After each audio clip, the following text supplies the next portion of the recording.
नमस्कार सर। नमस्कार सर साहब।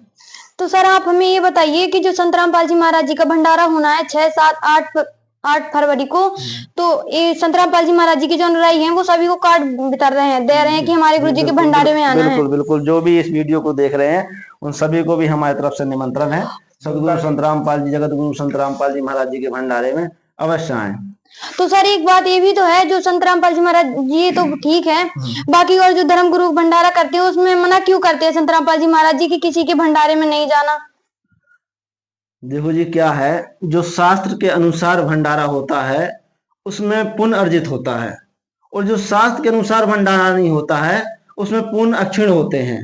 अब हमारे गुरुजी हैं जो वो शास्त्र के अनुसार भक्ति करते हैं, तो शास्त्र के अनुसार जो भक्ति करते हैं वो जो शास्त्रों के द्वारा भंडारा किया जाता है उसमें पुण्य अर्जित होते हैं, और जो शास्त्र के विरुद्ध भंडारा होता है उसमें पुण्य अक्षीण होते हैं। इसलिए हमारे संत रामपाल जी महाराज ऐसे भंडारों के लिए मना करते हैं। सर आप हमें ये बताइए कि जो संत रामपाल जी महाराज जी के भंडारा हो रहा है उसमें संत रामपाल जी महाराज जी के अनुयायी ही भंडारे में जा सकते हैं और लोग नहीं जा सकते? नहीं, ऐसा क्यों है? अगर वो दूसरों लोगों के लिए हम निमंत्रण कार्ड छपवाए, हमारे गुरुजी ने सभी को बुलाया, पूरे जगत को, पूरे भारत विश्व को, सभी को निमंत्रण दिया है। सुना है कि संत रामपाल जी महाराज देवी देवताओं की भक्ति छुड़वाते हैं और आप उसी के उनके ही भंडारे में जा रहे हैं, ऐसा क्यों? ऐसा नहीं है जी, बिल्कुल भी नहीं है ऐसा। हमारे गुरुजी कहते हैं कि तीनों देव कमल दल वसे, ब्रह्मा विष्णु महेश, और प्रथम इनकी वंदना फिर सुन सतगुरु उपदेश। देखो जी, एक पोस्टर है, कौन सा जी, ये देखिए आप, एक बार दिखाओ, ये देखिए, ये देखो हमारे गुरुजी कहाँ छुड़वाते हैं। ये सभी भक्तों के घर में ये पोस्टर लगा मिलेगा आपको। परमात्मा तो कहते हैं तीनों देव कमल दल बसे, ब्रह्मा विष्णु महेश, और प्रथम इनकी वंदना फिर सुन सतगुरु उपदेश। इनको छोड़कर हम कहाँ कैसे भक्ति कर पाएंगे?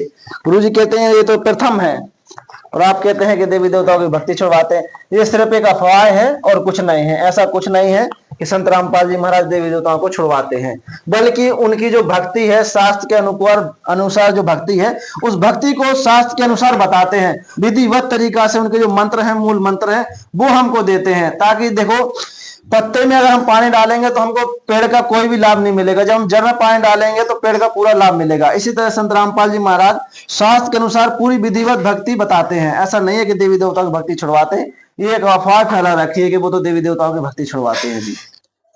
सर आप हमें ये बताइए कि संत रामपाल जी महाराज पैर छूने को मना क्यों करते हैं?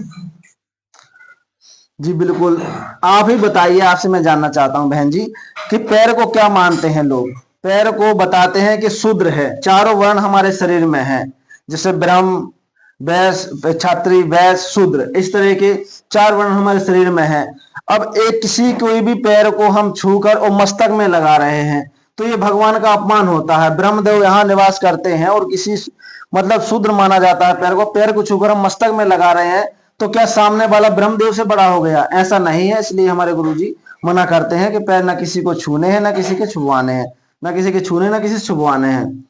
इसमें क्या भक्ति भी क्षीण होती है। जब हम किसी को पैर कोई हमारा छूता है तो हम उसको आशीर्वाद देते हैं कि खुश रहो आदि आदि, तो उसमें हमारे पुण्य क्षीण होते हैं। इसलिए हमारे गुरुजी ना पैर छूने के लिए कहते हैं, ना छुपवाने के लिए कहते हैं, इसलिए मना करते हैं जी।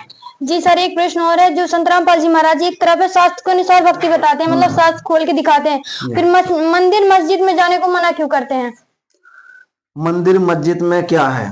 परमात्मा कहते हैं कि जो भगवान है वो पूजने वाले पितरों को प्राप्त होते हैं, और जो मेरा पूजन करने वाले मुझे प्राप्त होते हैं।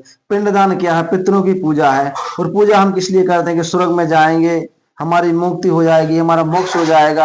अब हम भूतों की पिंडदान करेंगे तो पितरों की पूजा है तो पितृलोक में जाएंगे। पितृलोक वहां क्या कर रहे हैं? पितृलोक तो उल्टे वहां पर ना बता रहे हैं, में लिखा हुआ कि वहां ना खाने की व्यवस्था, ना किसी की व्यवस्था, और वहां पर जाकर वो तड़प रहे हैं, और हम उनको पूजेंगे, हम भी वहां जाकर मरेंगे। तो इसलिए हमको पिंडदान के लिए मना करते हैं कि हमको परमात्मा प्राप्ति करनी है। पिंडदान से भूतों की पूजा है, हमको भूत लोक में नहीं जाना, हमको परमात्मा के यहाँ सब लोग में जाना है जी। धन्यवाद सत साहेब जी। और भी भक्तों से जानने का प्रयास करते हैं। नमस्कार सर। सर आप हमें ये बताइए कि संत रामपाल जी महाराज नाचने गाने को मना क्यों करते हैं? नाचने गाने को इसलिए मना करते हैं कि हमारे जब शुरू से सतयुग से, जब से परमात्मा ने ये सृष्टि रची है तब से वो वैसे है, पहले वो नाचा करते थे। हम लोगों को परमात्मा ने किसी को भी ये सब करने के लिए मना किया है कि हमने ये सब हमारा काम नहीं है। आज वो सभी छोड़वा देते हैं। तो सर आप हमें ये बताइए पूर्ण संत की पहचान क्या है जिससे हमें उनकी शरण में जाना चाहिए? पूर्ण संत की पहचान गीता अध्याय नंबर 15 1 से 4 16 17 में बताया गया है। सभी देख सकते हैं दर्श के, जो मैं बता रहा हूँ प्रमाण वो सच प्रमाण है, क्योंकि मैं अनपढ़ आदमी था, मगर मैंने जब से नाम दीक्षा ली है परमात्मा ने मुझे दया की है कि मैं भी कुछ पढ़ सकता हूँ, देख सकता हूँ। तो जो भी शास्त्र में प्रमाण है वो हमारे गुरुजी ने एक प्रोजेक्ट बना के ज्ञान गंगा पुस्तक में भी दे रखे हैं, तो ले जाके और देख सकते हैं शास्त्रों में जहां जहां प्रमाण है, तो अपने आप मिला के देख सकते हैं कितने